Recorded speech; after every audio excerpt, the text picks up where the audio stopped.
Bismillahirrahmanirrahim. Assalamualaikum warahmatullahi wabarakatuh. Selamat siang dan salam sejahtera bagi kita semuanya. Salam, Om Swastiastu, Namo Buddhaya, salam kebajikan. Yang saya hormati dan saya muliakan Ketua Komisi 1 DPR RI, Ibu Meyutiah Hafid. Yang saya hormati Wakil Ketua dan seluruh anggota Komisi 1 DPR RI yang saya muliakan. Hadirin sekalian yang berbahagia, Mbak Kasal, kemudian Pangko Kapilhan dan para pendamping saya di belakang. Pertama-tama, marilah kita panjatkan puji syukur kehadirat Tuhan Yang Maha Kuasa, Allah Subhanahu wa Ta'ala, karena atas limpahan rahmat dan karunia-Nya pada siang hari yang cerah ini kita dapat bersama-sama berkumpul di ruangan ini tentunya dalam keadaan sehat walafiat.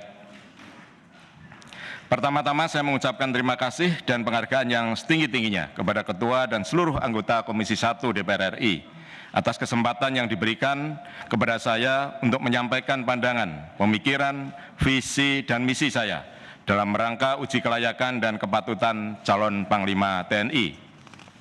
Sebelumnya kami laporkan pada Bapak Ibu semuanya bahwa kami datang ke sini tadi alhamdulillah diantar oleh Bapak Kapolri, diantar oleh Kasat, diantar oleh Kaso, dan juga dari perwira tinggi Mabes TNI, Mabes Angkatan yang semuanya memberi support dan memberi dukungan kepada kami semuanya. Sehingga mudah-mudahan kegiatan Fit and Proper Test pada siang hari ini dapat kita laksanakan dengan lancar. Sebagai bagian dari masyarakat dunia, kita perlu untuk terus mencermati perkembangan lingkungan strategis yang berpengaruh terhadap kehidupan berbangsa dan bernegara kita, khususnya aspek pertahanan negara yang merupakan tugas pokok TNI. Ini kami mulai dari penilaian situasi strategis. Pada tataran global, geopolitik dunia masih dihadapkan pada kemajuan teknologi informasi dan digital beserta dampaknya. Konflik kepentingan dan kompetensi kekuatan negara-negara besar, terlebih situasi konflik terbuka Rusia-Ukraina saat ini, persaingan dagang dan investasi, dampak perubahan iklim, wabah penyakit dan biosecurity, serangan cyber, serta adanya potensi ancaman kelangkaan pangan dan energi. Pada lingkup regional, potensi instabilitas kawasan Asia Pasifik mengemuka sebagai akibat dari adanya ketegangan dan kehadiran kekuatan asing di wilayah Laut Cina Selatan. Konflik di semenanjung Korea dan potensi konflik antara Tiongkok dan Taiwan yang mengemuka akhir-akhir ini.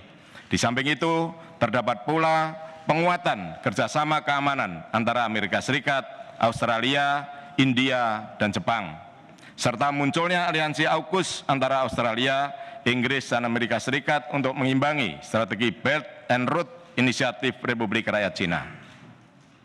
Sedangkan pada tataran nasional, secara umum kondisi keamanan Indonesia cukup stabil. Meskipun masih diwarnai oleh beberapa isu menonjol, mulai dari gangguan keamanan di daerah tertentu, rencana pembangunan ibu kota negara baru, dinamika situasi politik menjelang pesta demokrasi 2024, kenaikan harga BBM dan kebutuhan pokok, serta percepatan penanganan COVID-19 dan pemulihan ekonomi nasional. Lanjut, pada slide 3, tugas Panglima TNI, jati diri dan fungsi TNI. Sebagai pondasi dasar, pengabdian prajurit TNI merupakan komponen utama pertahanan negara, sebagaimana yang tercantum dalam Undang-Undang Nomor 3 Tahun 2002 tentang Pertahanan Negara, di mana pertahanan negara bertujuan untuk melindungi kedaulatan negara, keutuhan wilayah NKRI, dan keselamatan segenap bangsa Indonesia. Maka Panglima TNI bertanggung jawab secara langsung kepada Presiden Republik Indonesia dalam menyelenggarakan strategi dan operasi militer, pembinaan kekuatan militer, serta kesiapsiagaan operasional. Tugas dan kewajiban selaku Panglima TNI juga tercantum pada pasal 15 Undang-Undang Nomor 34 Tahun 2004 tentang Tentara Nasional Indonesia, di mana seiring dengan tugas pertahanan negara, Panglima TNI juga memiliki tugas untuk membentuk, membina, dan mewujudkan jati diri TNI sebagai tentara rakyat, tentara pejuang, tentara nasional, dan tentara profesional. Jati diri prajurit TNI ini harus tertanam kuat dalam diri setiap prajurit TNI dan menjadi landasan fundamental dalam melaksanakan tugas. Pada hakikatnya, TNI merupakan alat pertahanan negara yang memiliki tugas dan fungsi pokok. Di antaranya adalah yang pertama, TNI bertindak sebagai penangkal setiap bentuk ancaman militer dan ancaman bersenjata, baik yang datang dari luar maupun dari dalam negeri yang mengancam kedaulatan negara, keutuhan wilayah, dan keselamatan bangsa. Kedua, TNI akan melaksanakan penindakan setiap bentuk ancaman sebagaimana dimaksud di atas yang akan atau sudah masuk ke wilayah kedaulatan Negara Kesatuan Republik Indonesia. Ketiga, sebagai pemulih terhadap kondisi negara yang terganggu akibat perang, konflik, atau kekacauan keamanan. Ibu Ketua dan seluruh anggota Komisi 1 DPR RI yang saya muliakan, para pendahulu kita telah merumuskan arah pembangunan bangsa ini, di mana fondasi pembangunan bangsa terletak pada kualitas manusianya. Syair lagu kebangsaan Indonesia Raya adalah bukti otentik bahwa untuk membangun sebuah kekuatan harus dimulai dari kualitas sumber daya manusia itu sendiri. Hal ini diawali dengan membangun jiwa. Disinilah terkandung makna menanamkan rasa cinta tanah air, jiwa kebangsaan, serta memahami nilai-nilai Pancasila dan Undang-Undang Dasar 1945, yang pada akhirnya jika hal ini telah terbentuk, maka akan turut mempengaruhi cara berpikir dan cara bertindak dalam mewujudkan tujuan negara Indonesia. Pembangunan jiwa sebagai landasan utama dalam membangun jati diri prajurit TNI seutuhnya ini akan berjalan selaras dan menjadi pondasi kuat dalam pembangunan kekuatan TNI sebagai komponen utama pertahanan negara. Berikutnya adalah visi TNI. Ibu Ketua serta anggota Komisi 1 dan Perwakilan Rakyat yang saya muliakan, dengan tetap memohon kekuatan pada Tuhan Yang Maha Esa, apabila nantinya saya diberikan kepercayaan dan menerima amanah untuk mengemban tugas dan tanggung jawab sebagai Panglima TNI, maka saya akan meneruskan pembangunan TNI dengan visi untuk mewujudkan TNI yang kuat, sehingga menjadikan rakyat dan bangsa Indonesia menjadi bermartabat. Bermartabat di mata dunia. Hal ini dapat dicapai dengan menjadikan TNI sebagai patriot NKRI, yang merupakan kepanjangan dari prajurit Trimatra yang profesional, modern, dan tangguh, demi keutuhan Negara Kesatuan Republik Indonesia. Visi patriot NKRI ini mengandung makna bahwa kekuatan TNI sebagai komponen utama pertahanan negara merupakan kekuatan gabungan Trimatra, yakni matra darat, laut, dan udara yang solid, kokoh, dan loyal kepada bangsa dan negara Kesatuan Republik Indonesia. Menjadi harapan kita bersama, dengan segenap rakyat Indonesia, prajurit TNI yang profesional, dilengkapi dengan alutsista yang modern, akan menjadikan TNI sebagai kekuatan utama pertahanan negara yang tangguh dalam melaksanakan tugas-tugas yang dipercayakan oleh negara untuk menghadapi semua kemungkinan ancaman pertahanan dan keamanan negara. Bahkan yang paling ekstrim atau terburuk sekalipun, sehingga kedaulatan dan keutuhan NKRI senantiasa terjaga. Berikutnya adalah program dan prioritas menuju TNI yang patriot, yaitu untuk mewujudkan visi TNI yang patriot NKRI. Ada 4 program prioritas sebagai berikut. Yang pertama, mengakselerasi pembangunan sumber daya manusia TNI yang unggul dalam setiap penugasan, dilandasi dengan profesionalisme dan jiwa yang tangguh. Perlu kami laporkan bahwa sama di dalam visi saya selama menjadi Kasal, bahwa sumber daya manusia saya prioritaskan yang pertama karena ini merupakan modal dasar dalam pembangunan TNI. Kedua, meningkatkan kesiapan operasional satuan-satuan TNI, baik personil maupun alutsistanya, sehingga memiliki tingkat kesiapsiagaan yang tinggi dan siap untuk digerakkan kapanpun sesuai kebutuhan. Yang ketiga, memperkuat implementasi konsep gabungan yang telah diaktualisasikan melalui pembentukan Kopgab-Ilhan TNI. Mengingat waktu itu di dalam pembentukan Kopgab-Ilhan TNI, di mana Kopgab-Ilhan adalah merupakan efektivitas kodal dari Panglima TNI, sehingga Kopgab-Ilhan 123 nantinya akan menjadi pelaksana tugas Panglima TNI dalam melaksanakan operasi maupun latihan sesuai dengan wilayah kerjanya, yang nantinya akan memimpin kotama-kotama OPS sesuai dengan yang sudah ditentukan sesuai dengan wilayah kerjanya. Keempat, memantapkan implementasi reformasi birokrasi dan kultur organisasi di tubuh TNI guna menunjang semua tugas dan tanggung jawab TNI dalam menegakkan kedaulatan NKRI. Berikut adalah karakter kekuatan TNI. Ada 3 karakter utama dalam kekuatan TNI sebagai patriot NKRI, yakni TNI yang profesional, modern, dan tangguh. TNI yang profesional berarti prajurit Trimatra TNI yang terdiri dari 3 matra harus memiliki tingkat kemampuan dan naluri tempur yang tinggi, diiringi dengan kedisiplinan serta menyatu dengan rakyat. Prajurit TNI harus berlatih dan teruji sehingga dapat menyelesaikan semua tugas-tugas pertahanan negara dengan baik. Hal ini akan menjadikan kekuatan TNI selalu siap untuk dikerahkan ke berbagai wilayah tanah air guna mengatasi ancaman dan permasalahan bangsa, sekaligus menimbulkan daya gentar terhadap lawan dan bakal lawan.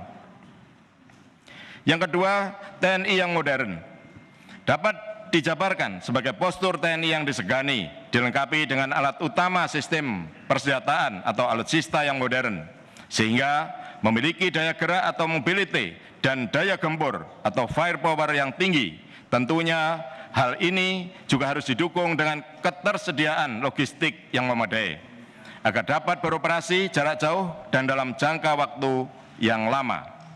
Artinya memiliki endurance yang sangat lama, mengingat wilayah konstelasi geografi kita adalah kepulauan dan 3/4 wilayahnya adalah merupakan lautan. Berikutnya adalah TNI yang tangguh, merupakan karakter nyata yang harus terus dibangun.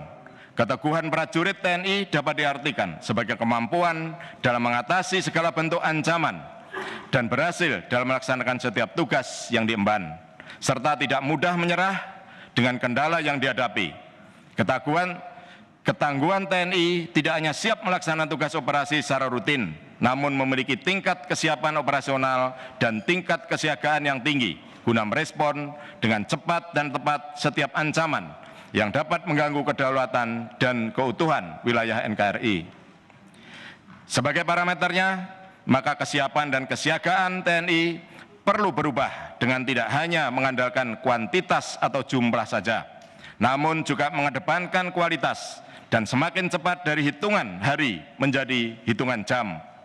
Dengan demikian, jika terjadi gangguan terhadap pertahanan dan keamanan negara, maka kekuatan TNI akan siap, hadir, dan mampu merespon dengan cepat hanya dalam hitungan jam saja. Berikutnya adalah tugas matra dalam kekuatan Trimatra TNI. Kekuatan TNI yang bertumpu pada kekuatan Trimatra TNI yang solid, loyal, terintegrasi, dan memiliki interoperability yang tinggi, serta selalu bersinergi dengan elemen negara yang lain, akan menjadikan setiap tugas-tugas TNI dapat dilaksanakan dengan baik. Untuk itu, tugas-tugas matra diarahkan sebagai berikut. Kekuatan TNI Angkatan Darat diarahkan untuk melaksanakan tupoksi matra darat dalam menjaga keamanan wilayah perbatasan darat, melaksanakan pembangunan dan pengembangan kekuatan matra darat, serta pemberdayaan wilayah pertahanan di darat dalam melindungi kedaulatan negara. Kekuatan TNI Angkatan Laut diarahkan untuk melaksanakan tugas sesuai tupoksi matra laut diimplementasikan dengan dalam bentuk kehadiran di perairan Indonesia dan yurisdiksi nasional guna menegakkan hukum dan menjaga kedaulatan di laut. Melaksanakan diplomasi Angkatan Laut diikuti dengan pembangunan dan pengembangan kekuatan matra laut serta pemberdayaan wilayah pertahanan. Kekuatan TNI Angkatan Udara diarahkan untuk melaksanakan tupoksi matra udara, menegakkan hukum dan menjaga wilayah udara yurisdiksi nasional, serta melaksanakan pembangunan dan pengembangan kekuatan matra udara, diikuti dengan pemberdayaan wilayah pertahanan udara, guna menetralisir kekuatan musuh sebelum mereka berhasil memasuki wilayah kedaulatan negara, serta melakukan proyeksi kekuatan secara cepat dan masif ke seluruh penjuru tanah air. Seluruh kekuatan matra ini akan disatukan dalam setiap operasi menjadi kekuatan yang tertata dan terencana dengan baik, sehingga menjadi kekuatan pertahanan negara yang terintegrasi dan kokoh guna membentengi negara kesatuan Republik Indonesia. Berikut adalah sinergitas dan pembangunan kekuatan pertahanan negara. Upaya dalam membangun postur kekuatan pertahanan negara yang kuat dan tangguh. Seluruh komponen kekuatan pertahanan negara perlu bersinergi, termasuk dalam upaya pembangunan, pembinaan, dan penggunaan kekuatan TNI sebagai komponen utama. Adanya kesamaan konsep dan strategi dari hulu ke hilir akan mempermudah dan mempercepat proses pembangunan kekuatan pertahanan yang sangat dibutuhkan oleh negara. Adapun elemen pembangunan kekuatan TNI. Dalam membangun kekuatan TNI terdapat 3 elemen penting yang harus dipenuhi, yaitu yang pertama, sumber daya manusia. Merupakan elemen kunci dari keberhasilan tugas TNI yang ditentukan oleh peran dan tingkat profesionalisme. Oleh karena itu, harus dibangun mental dan fisik agar memiliki kekuatan yang tangguh dalam setiap diri prajurit, yaitu jiwa patriotisme. Ini kembali lagi kami tekankan, yang pertama elemen adalah sumber daya manusia. Kedua, alutsista yang juga merupakan kunci keberhasilan dalam setiap penugasan TNI. Harus dapat menjawab kebutuhan tiap matra dalam rangka melaksanakan tugas dan tanggung jawab sebagai alat pertahanan negara. Yang ketiga, organisasi. Organisasi kematraan harus disusun dan diatur mengikuti perkembangan dan kebutuhan angkatan, sehingga setiap lini terkecil dari tiap-tiap matra dapat diawai secara maksimal. Hal ini penting untuk menjawab tantangan tugas ke depan yang terus berkembang dan selalu dinamis. Jika ketiga elemen pembangunan kekuatan ini dapat dipadukan secara selaras, maka alhasil kekuatan TNI akan memiliki daya gerak dan daya gempur yang handal. Berikutnya, TNI dari rakyat, oleh rakyat, dan untuk rakyat. Ibu Ketua dan anggota Komisi 1 yang saya hormati, saat ini negara kita masih berjuang menuntaskan pandemi COVID-19 dan pemulihan ekonomi nasional di tengah tekanan dinamika ekonomi global. Perjuangan tersebut menuntut peran serta dan partisipasi seluruh komponen bangsa. TNI selalu dan akan terus hadir dalam menjawab setiap kesulitan serta permasalahan yang dihadapi rakyat. Untuk itu, TNI selalu siap melaksanakan tugas-tugas yang diberikan negara untuk kepentingan rakyat sesuai dengan kewenangan serta kepercayaan yang diberikan. Hal ini telah dilaksanakan dalam bentuk pelaksanaan tugas-tugas OMSP sesuai dengan amanat Undang-Undang TNI. Di samping itu, TNI harus selalu menyatu dan hadir di tengah rakyat sebagai problem solver atau selalu bersikap humanis. Apabila nantinya saya mendapat kepercayaan menjadi Panglima TNI, maka saya akan mengerahkan segala daya upaya untuk menjamin tidak ada lagi oknum-oknum TNI yang melakukan hal-hal yang tidak terpuji, serta bersikap arogan yang dapat merugikan dan menyakiti hati rakyat.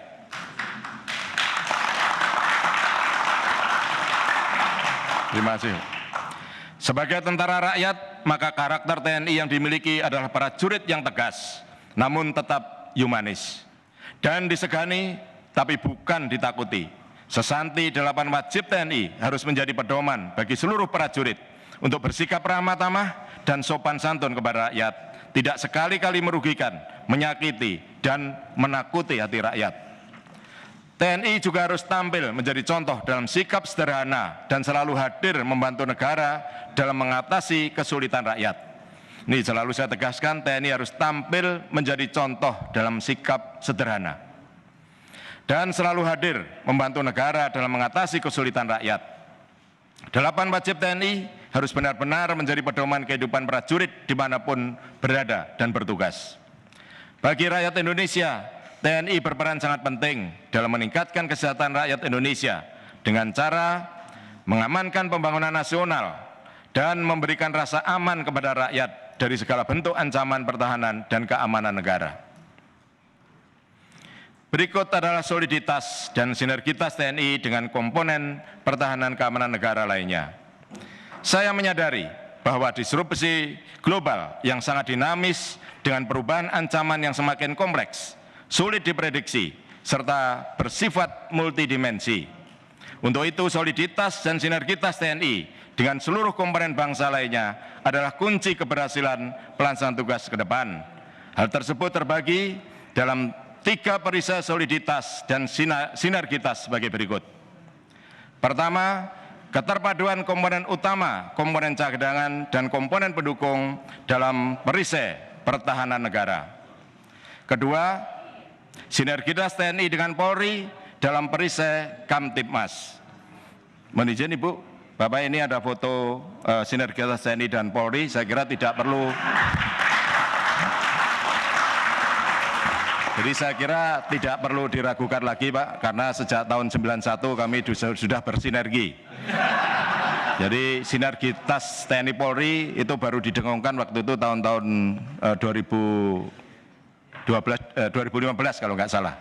Tapi waktu itu saya sudah nyampaikan, sudah mendeklar bahwa saya sudah solid. Loh kenapa Pak Yudo kok solid? Lah ini istri saya aja Polri Pak.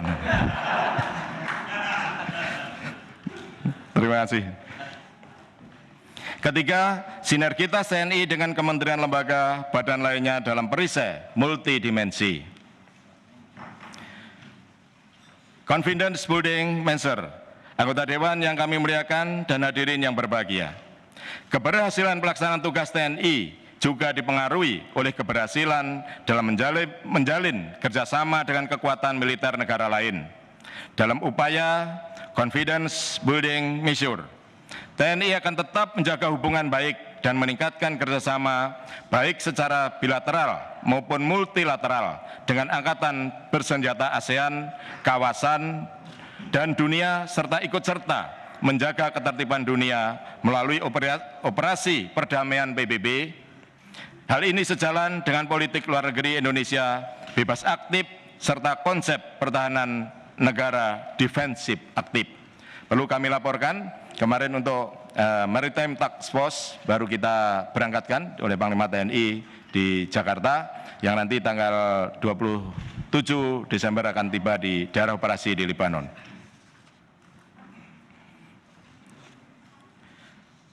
Yang mulia Ketua, Wakil Ketua, dan anggota Komisi 1 DPR RI, serta hadirin yang saya hormati, demikian penyampaian visi dan misi serta arah kebijakan saya selaku calon Panglima TNI dalam mewujudkan kekuatan TNI sebagai patriot NKRI, prajurit trimatra profesional, modern, dan tangguh yang selalu teguh dan menjunjung tinggi soliditas, loyalitas, dan sinergitas dalam menjaga kedaulatan negara. Semoga penjelasan yang saya sampaikan dapat memberikan pemahaman dan pertimbangan kepada anggota Dewan yang terhormat. Semoga Tuhan Yang Maha Kuasa, Allah SWT, senantiasa memberikan petunjuk, kekuatan, dan perlindungan kepada kita sekalian dalam melanjutkan pengabdian kepada bangsa dan negara yang sangat kita cintai bersama.